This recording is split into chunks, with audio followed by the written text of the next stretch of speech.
अधिगम के प्रकार देख लेते हैं। अधिगम कितने प्रकार का होता है? अधिगम के मुख्यतः 3 प्रकार हैं।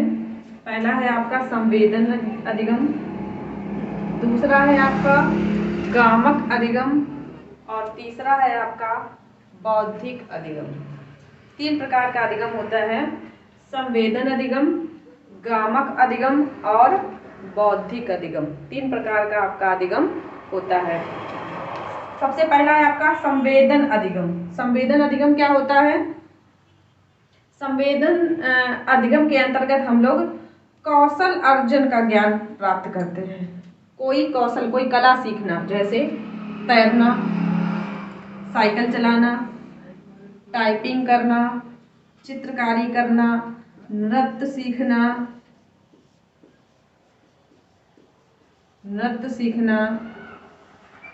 संगीत सीखना आदि। संवेदन अधिगम के अंतर्गत हम लोग कौशल ज्ञान यानी कोई भी कला कैसे सीखें, इस चीज का अधिगम हम लोग संवेदन अधिगम के अंतर्गत सीखते हैं। कोई भी कौशल सीखना, कोई भी कला सीखना, जैसे तैरना, साइकिल चलाना, टाइपिंग करना, चित्रकारी करना, नृत्य सीखना, संगीत सीखना, ये सब हमारे कौशल के अंतर्गत आते हैं। कला, ये एक कला है ना? तो ये हमारा संवेदन अधिगम के अंतर्गत आता है। अब दूसरा प्रकार हमारा है आप गामक अधिगम। गामक अधिगम क्या होता है? तो गामक अधिगम को हम लोग गति अधिगम भी कहते हैं। गति अधिगम, इसमें गति पर नियंत्रण कैसे सीखें, है ना? और कैसी गति? शारीरिक संबंधी गति। तो अपने शरीर पर नियंत्रण कैसे सीखें, ये आपका गामक अधिगम के अंतर्गत आता है। जैसे एक शिशु है और जब उसका जन्म होता है, उसके बाद जन्म के लगभग 3 महीने बाद उसका जो गर्दन है वो सही होती है। उसके पहले तो ऐसे लिचड़ पुचड़ होती रहती है, कहीं इधर कहीं इधर। वो सही से अपने शरीर पर, अपनी गर्दन पर नियंत्रण नहीं कर पाता है। तो कैसे वो अपनी गर्दन पर नियंत्रण करना सीखता है? हम लोग तो नहीं सीखते हैं, हम लोग तो नहीं उसको पकड़ के सही करते हैं, अपने आप ही तो सीखता है वो। कैसे? जब वो बैठना सीखता है तो उसकी जो रीढ़ की हड्डी होती है वो झुकने लगती है। कैसे कैसे वो बैलेंस बनाता है उस चीज़ पर। इसी प्रकार जब वो चलना सीखता है तो कैसे अपने पैरों पर नियंत्रण करता है ताकि वो गिरे ना। तो ये आपका शारीरिक गति संबंधी अध्ययन होता है, जिसे हम लोग गामक अधिगम कहते हैं। गामक अधिगम में आपकी ट्रेनिंग्स भी आती हैं, पुलिस की ट्रेनिंग है या आपकी फौज की ट्रेनिंग है। इसमें भी, क्योंकि उसमें भी शारीरिक बैलेंस बनाना होता है, तो ये ट्रेनिंग्स भी आती हैं। और एक सर्कस भी आता है। सर्कस देखा है आप लोगों ने? छोटे छोटे बच्चे रस्सियों के ऊपर चलते हैं, कैसे चलते हैं वो, है ना? तो या छोटे छोटे छल्लों से निकल जाते हैं। वहाँ भी शारीरिक गति संबंधी अधिगम आता है कि शरीर को कैसे प्रशिक्षण दिया जाए, कैसे हमारा शरीर सीख जाए छोटी सी जगह में निकलना या छोटी सी जगह में चलना। ये हमारा गामक अधिगम के अंतर्गत आता है। तीसरा हमारा अधिगम का प्रकार है बौद्धिक अधिगम। बौद्धिक अधिगम मतलब होता है, इसमें हम ज्ञान संबंधी अध्ययन होता है कि कैसे किस प्रकार से या कितना ज़्यादा से ज़्यादा हम सीख सकें। तो इसमें ज्ञान अर्जन संबंधी अधिगम आपका आता है बौद्धिक अधिगम के अंतर्गत। बौद्धिक अधिगम जो आपका है वो 4 प्रकार का होता है। कितने प्रकार का होता है? 4 प्रकार का होता है आपका बौद्धिक अधिगम। आप इसका स्क्रीनशॉट ले लीजिए। देखिए, जो बौद्धिक अधिगम के 4 प्रकार हैं आपके। हमने कहा बौद्धिक अधिगम के अंतर्गत हमारा ज्ञान अर्जन आता है। क्या आता है? ज्ञान अर्जन का अधिगम इसको बोलते हैं, ज्ञान अर्जन।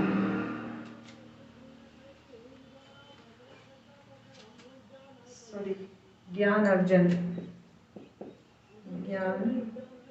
अर्जन संबंधी अधिगम इसको बोलते हैं, है ना?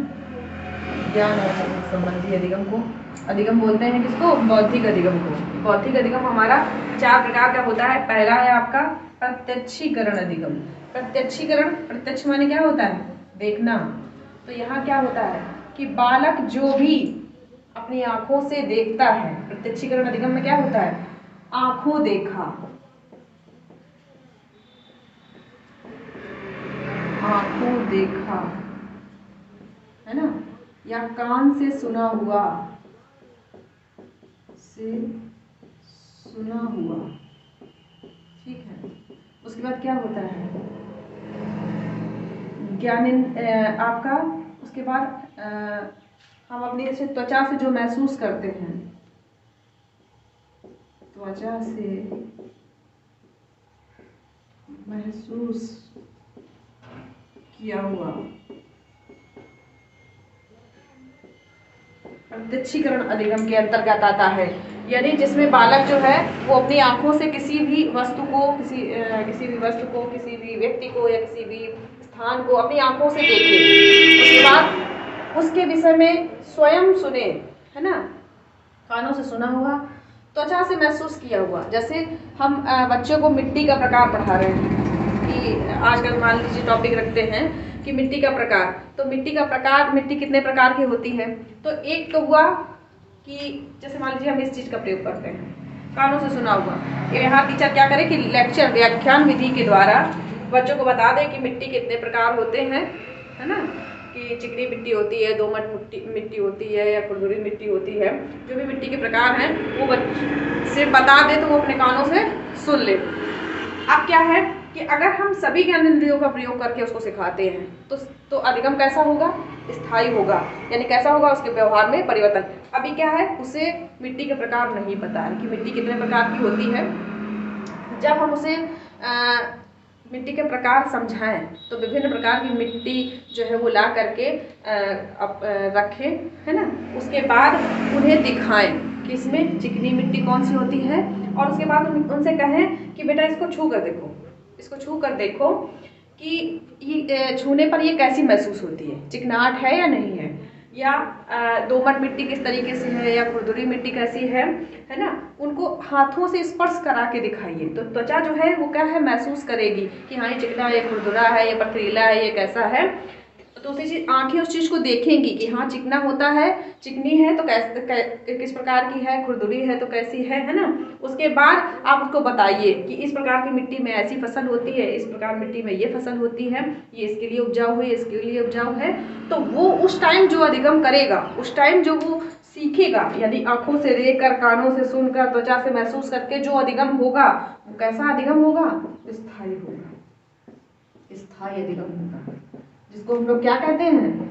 और ये अधिगम कब संभव है, कैसे संभव है, प्रत्यक्षीकरण अधिगम के द्वारा। बच्चों को स्वयं दिखा करके, उसको स्वयं महसूस करके सीखने दीजिए, वो आपका आएगा प्रत्यक्षीकरण अधिगम के अंतर्गत। अगला आपका है वैचारिक अधिगम।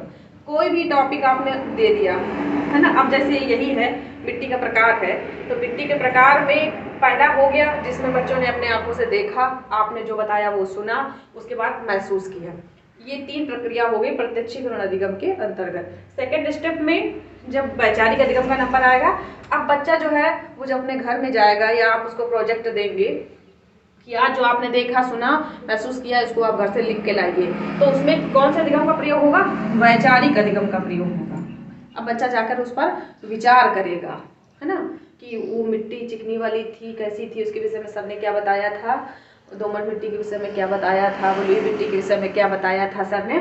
तो यहाँ जो प्रक्रिया होगी, है ना, वहाँ कौन सा अधिगम होगा, वैचारिक। वैचारिक अधिगम में विचार आते हैं, है ना, जो उसने पहले देखा, सुना, महसूस किया, उससे संबंधित विचार आएंगे वैचारिक अधिगम में, है ना, वैचारिक अधिगम में।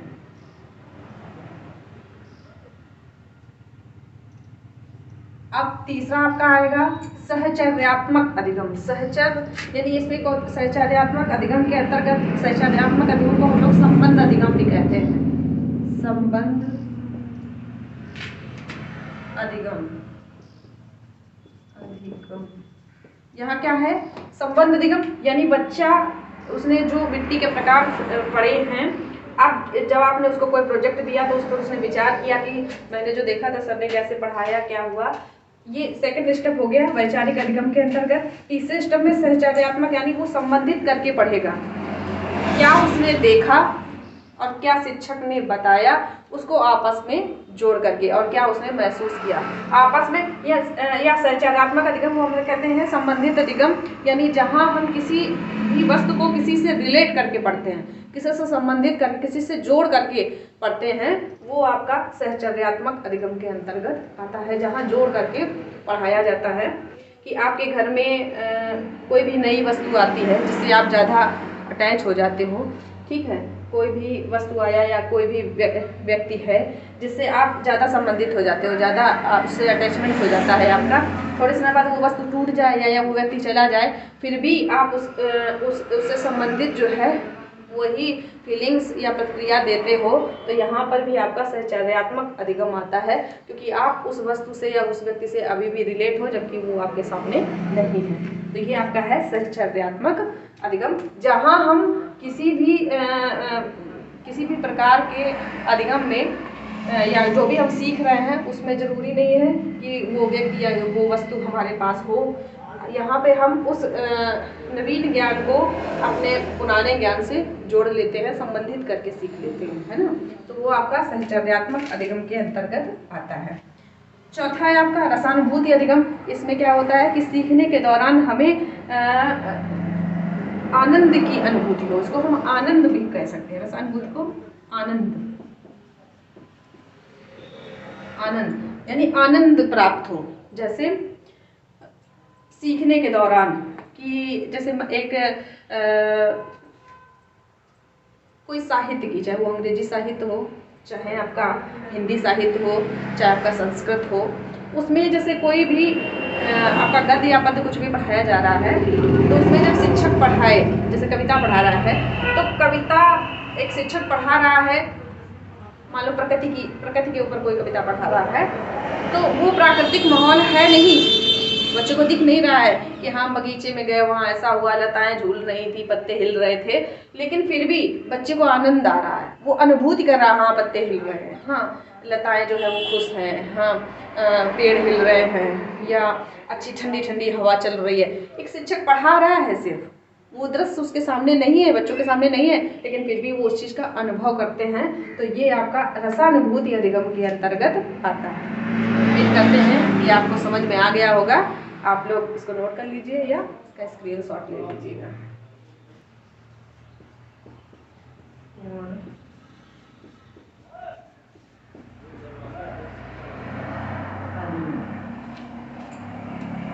ये कुछ अन्य प्रकार के हैं अधिगम के, जिसमें पहला है सरल अधिगम।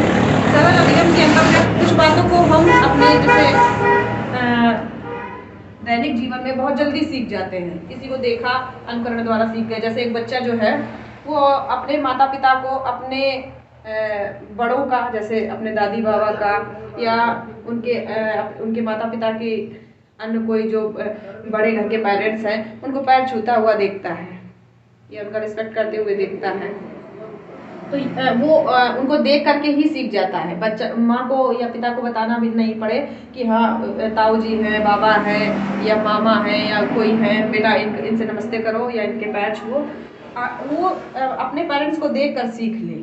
या जैसे मम्मी या दादी कोई पूजा करती है, उनको देख करके वो भगवान के मंदिर में चला जाए, तो ये आपका सरल अधिगम के अंतर्गत आता है, जिनको हम बड़ी आसानी से सीख लेते हैं। दूसरा आपका आता है कठिन अधिगम के अंतर्गत। इसमें थोड़ा सा जैसे कुछ बातों को सीखने में हमें कठिनाई होती है, जैसे अभी हमने आगे पढ़ाया था आपको कि कोई भी अगर हम कौशल अर्जन करते हैं, जैसे साइकिल चलाना है, बाइक चलाना है, कार चलाना है, टाइपिंग करना है, कंप्यूटर सीखना है, या कोई टेक्निकल मोबाइल रिपेयरिंग सीखना है, ये आपका कठिन अधिगम के अंतर्गत आता है, जिसमें थोड़ा सा हमें कठिनाइयों का सामना करना पड़ता है। नेक्स्ट है आपका तीसरा नंबर जो है आकस्मिक अधिगम है।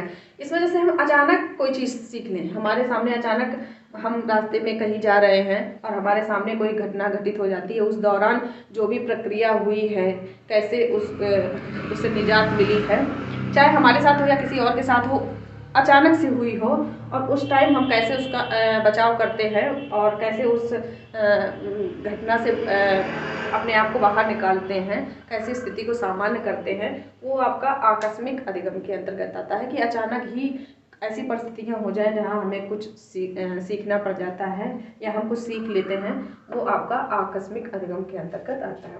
चौथा आपका है उद्देश्यपूर्ण अधिगम। लगभग इसी प्रकार का अधिगम होता है। शैक्षिक प्रक्रिया के अंतर्गत उद्देश्यपूर्ण अधिगम ही होता है, जहाँ आप अगर डॉक्टर बनना चाहते हैं तो डॉक्टर बनना आपका उद्देश्य है, उससे रिलेटेड आप कोई कोर्स करते हो। अगर आप मास्टर बनना चाहते हो, उससे रिलेटेड आप बीएड या बीटीसी करते हो, है ना। और या टेक्निकल जॉब में जाना चाहते हो तो आप बीटेक या बीबीए एमबीए जो भी करते हो, तो ये वो आपका उद्देश्यपूर्ण होता है, जिसमें उद्देश्य पहले से फिक्स होता है, उससे रिलेटेड आप सीखते हो, है ना।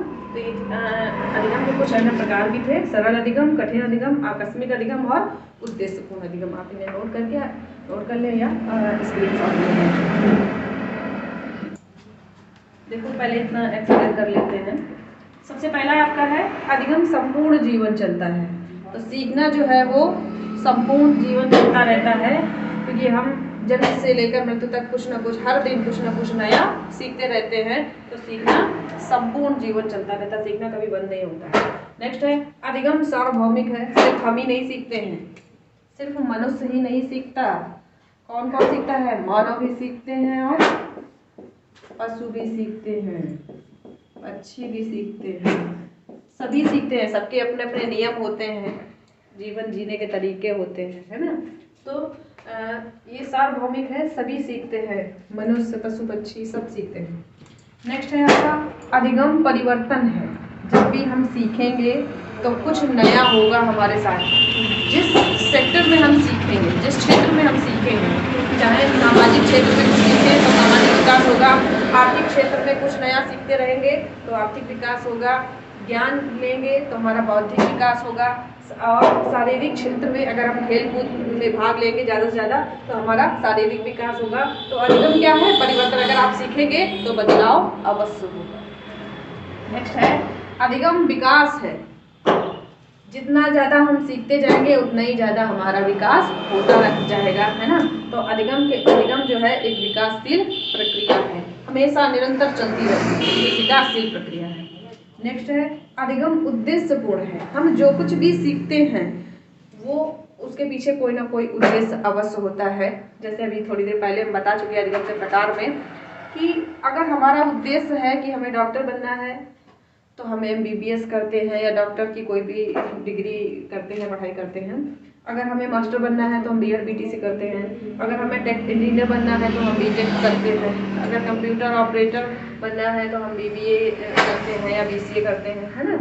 तो उद्देश्यपूर्ण है अधिगम। सीखना जो है वो उद्देश्यपूर्ण है, कोई ना कोई उद्देश्य होता है जिसके तहत हम कुछ ना कुछ सीखते हैं। नेक्स्ट है अधिगम विवेकपूर्ण है। यहाँ पे क्या होता है कि हमें निर्णय लेना होता है सही समय पर। सही निर्णय लेने की प्रक्रिया भी एक मनुष्य के अंदर होना चाहिए कि वो किस परिस्थिति में कितनी जल्दी और कैसा निर्णय लेता है। जैसे हमारे सामने कोई दुर्घटना हो जाती है तो उस टाइम हमें विवेकपूर्ण निर्णय ये लेना कि हमें सबसे पहले उस व्यक्ति की कंडीशन देखना है कि कैसी है। अगर थोड़ा बहुत समस्या है तो हम पुलिस को इन्फॉर्म करें या एम्बुलेंस को फ़ोन करें, ठीक है। अगर गंभीर समस्या है तो किसी को बोलें कि ऐसा करने के लिए। उसके बाद अगर आपके पास या हमारे पास कोई वाहन है तो उसको तुरंत तत्काल पास का जो भी CSC हो, सरकारी अस्पताल हो, वहाँ तक पहुँचाएं ताकि उसकी जान बचाई जा सके। ये एक विवेकपूर्ण निर्णय है कि कैसी विषम परिस्थिति में हम कैसे बुद्धिमानीपूर्ण निर्णय ले सकते हैं। और ये किसके द्वारा संभव है? सीखने के द्वारा। हम जितना ज़्यादा सीखेंगे, जितना ज़्यादा ज्ञान अर्जन करेंगे, उतना ही ज़्यादा हमारी जो बुद्धि है वो तार्किक होगी और हम विवेकपूर्ण निर्णय ले सकते हैं। तो सीखना विवेकपूर्ण है। अगला है अधिगम सक्रिय है। हम तब तक कुछ भी नहीं सीख सकते हैं जब तक हम सक्रिय ना हो। यानी सक्रिय मतलब क्रियाशील ना हो। सक्रिय का मतलब होता है क्रियाशील, क्रियाशील, है ना, या तत्पर ना हो। ये आपको पढ़ाया जाएगा अधिगम के नियम में, तत्परता का नियम भी पढ़ाया जाएगा कि हम तभी कुछ सीखते हैं जब हम उसको सीखने के लिए तत्पर मतलब तैयार हों, यानी क्रियाशील हों, एक्टिव हों, तभी हम कुछ सीख सकते हैं। तो अधिगम की प्रक्रिया जो है वो कैसी है? सक्रिय प्रक्रिया है। अधिगम सक्रिय है। नेक्स्ट है अधिगम अनुभवों का संगठन है ना। अधिगम क्या है, सीखना क्या है, छोटी छोटी चीज। जब भी हम कोई नया कार्य करने के लिए गए, उस टाइम हमने जो छोटे छोटे अनुभव लिए, जैसे हम साइकिल चलाना ही सीखे, तो साइकिल चलाने के दौरान कैसे हमें साइकिल को पकड़ना है, कैसे पैडल पे पैर रखना है, कैसे सीट पे बैठना है, कैसे कंट्रोल करना है उसको, है ना। तो ये छोटे छोटे अनुभव हमें हुए हैं और उसी के परिणाम स्वरूप हम साइकिल चलाना सीखे हैं। तो अधिगम क्या है, अनुभवों का संगठन है। ये नोट कर लीजिए आप लोग या स्क्रीनशॉट ले लीजिए। देखिए, अधिगम समायोजन है। हम जितना ज़्यादा सीखेंगे, जितना ज़्यादा ज्ञान होगा हमारे पास, उतना ही हम अपने वातावरण के साथ जल्दी समायोजित हो पाएंगे, उतना ही हम, हमारे सामने कोई भी परिस्थिति आ जाए, उस परिस्थिति में हम जल्दी से एडजस्ट हो जाते हैं, जल्दी समायोजित हो जाएंगे। जितना ज़्यादा हमें ज्ञान होगा, जितना ज़्यादा हमने ज्ञान प्राप्त किया होगा, है ना। तो अधिगम क्या है, हमारे अंदर समायोजन की योग्यता जो है वो डेवलप करता है। अधिगम के द्वारा हमारे अंदर समायोजन की योग्यता जो है वो आती है, जिससे हम अपने वातावरण के साथ, परिस्थितियों के साथ समायोजन कर पाते हैं। नेक्स्ट है अधिगम खोज है ना।